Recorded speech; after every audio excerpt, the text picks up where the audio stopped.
टोकरी वाली चुड़ैल और बहादुर चिंटू। रामपुर नाम के एक गांव के पास एक घना जंगल था। जंगल के बीच में खंडहर नुमा किला था जिसमें चुलबुली नाम की एक चुड़ैल रहती थी। जगह वीरान और डरावनी होने के कारण उस किले के आसपास कोई नहीं जाता था। चुलबुली चुड़ैल को बच्चों से बहुत घृणा थी। उसे बच्चों को परेशान करने में बहुत मजा आता था। वो अक्सर गांव के आसपास मंडराते रहती थी और किसी भी बच्चे को अकेला पाकर उसे चुराकर इसी खंडहर में बंद कर देती थी। मैं इस जंगल की रानी हूँ।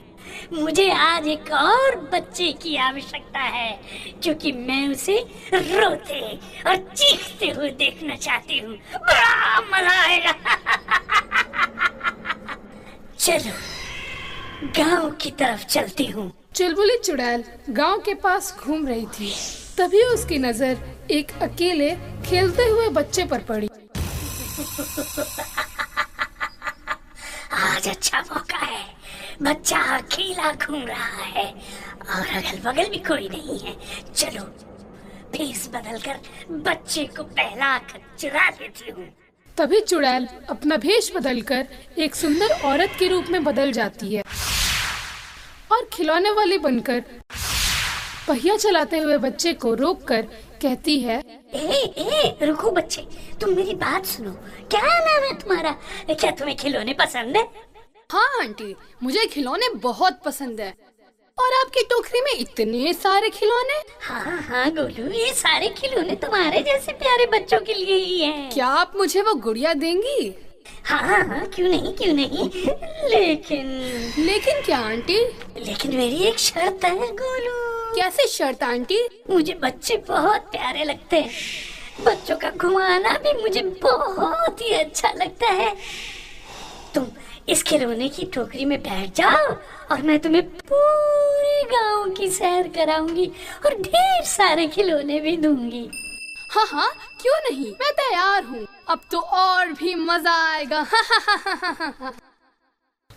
गोलू जैसे ही टोकरी में बैठा तभी चुड़ैल अपने असली रूप में आ जाती और टोकरी सहित उड़ने लगती है, जिससे गोलू बहुत डर जाता है। अरे, ये क्या हो रहा है? ऐसा कैसे हो सकता है आंटी? टोकरी उड़ कैसे सकती है? तुम मुझे कहाँ ले जा रही हो?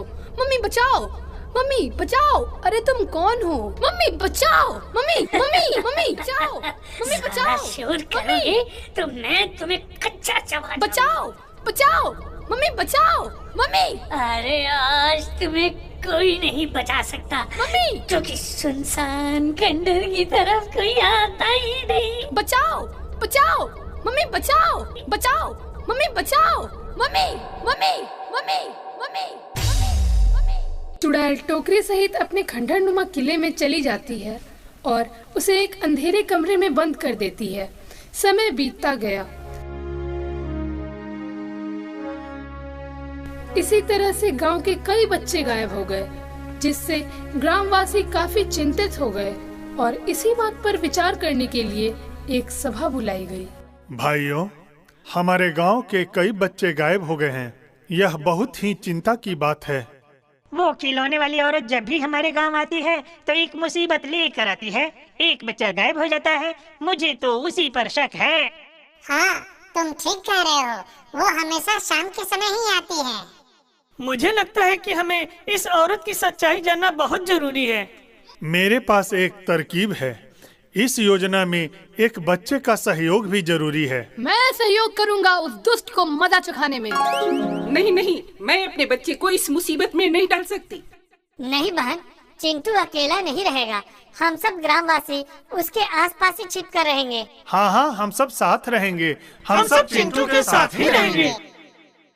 योजना के मुताबिक चिंटू शाम के समय अकेला खेलने लगता है और ग्रामीण लाठी भाला इत्यादि हथियार के साथ छिपकर चुड़ैल का इंतजार करते हैं। तभी चुड़ैल आती है और अपना भेष बदलकर चिंटू के पास आती है और उसे खिलौने का लालच देकर टोकरी में बैठने की शर्त रखती है। कहाँ जा रहे हो बच्चे? पतंग उड़ाने आंटी। क्या तुम्हें मेरे खिलौने पसंद नहीं है? नहीं नहीं, बहुत पसंद है और आपके खिलौने अच्छे भी हैं। मैं सारे खिलौने तुम्हें दे सकती हूँ, लेकिन मेरी एक शर्त है। कैसी शर्त आंटी? मुझे बच्चे बहुत प्यारे लगते हैं और बच्चों को घुमाना मुझे बहुत ही अच्छा लगता है। तुम इस खिलौने की टोकरी में बैठ जाओ और मैं तुम्हें पूरे गांव की सैर कराऊंगी और तुम्हें ढेर सारे खिलौने भी दूंगी। अच्छा, खिलौने लेने के लिए मुझे टोकरी में बैठना पड़ेगा। ठीक है, मैं टोकरी में बैठूंगा, लेकिन मेरी भी एक शर्त है आंटी। तेरी शर्त? तेरी कौन सी शर्त है बच्चे? पास के घर में मेरा दूसरा भाई भोलू अकेला बैठा है, उसे भी साथ बैठाना होगा। यह सुनकर चुड़ैल बहुत खुश हुई और मन में सोचती है, आज अच्छा मौका है, मुझे एक साथ दो शिकार मिल रहे हैं। क्यों ना दोनों को एक साथ ले चलूं? चलो लाती हूँ भोलू को भी। अच्छा, तो तुम्हारी ये शर्त है? चलो बच्चे, मुझे वो घर बताओ जिसमें भोलू है। इस तरह दोनों थोड़ी दूर चलते हैं। तभी चिंटू एक घर की ओर इशारा करता है। इसी घर में भोलू है आंटी। अच्छा तो ठीक है, मैं भोलू को लेकर आती हूँ। ठीक है आंटी, आप भोलू को लेकर आइए, मैं यहीं पर हूँ। और यह सोचकर चुड़ैल भोलू को लेने उस खाली घर में घुसी। तभी बहादुर चिंटू बाहर से दरवाजा बंद कर देता है और ग्रामवासी इकट्ठा होकर उस घर में ही आग लगा देते हैं और इस प्रकार से एक दुष्ट चुड़ैल का अंत हो जाता है।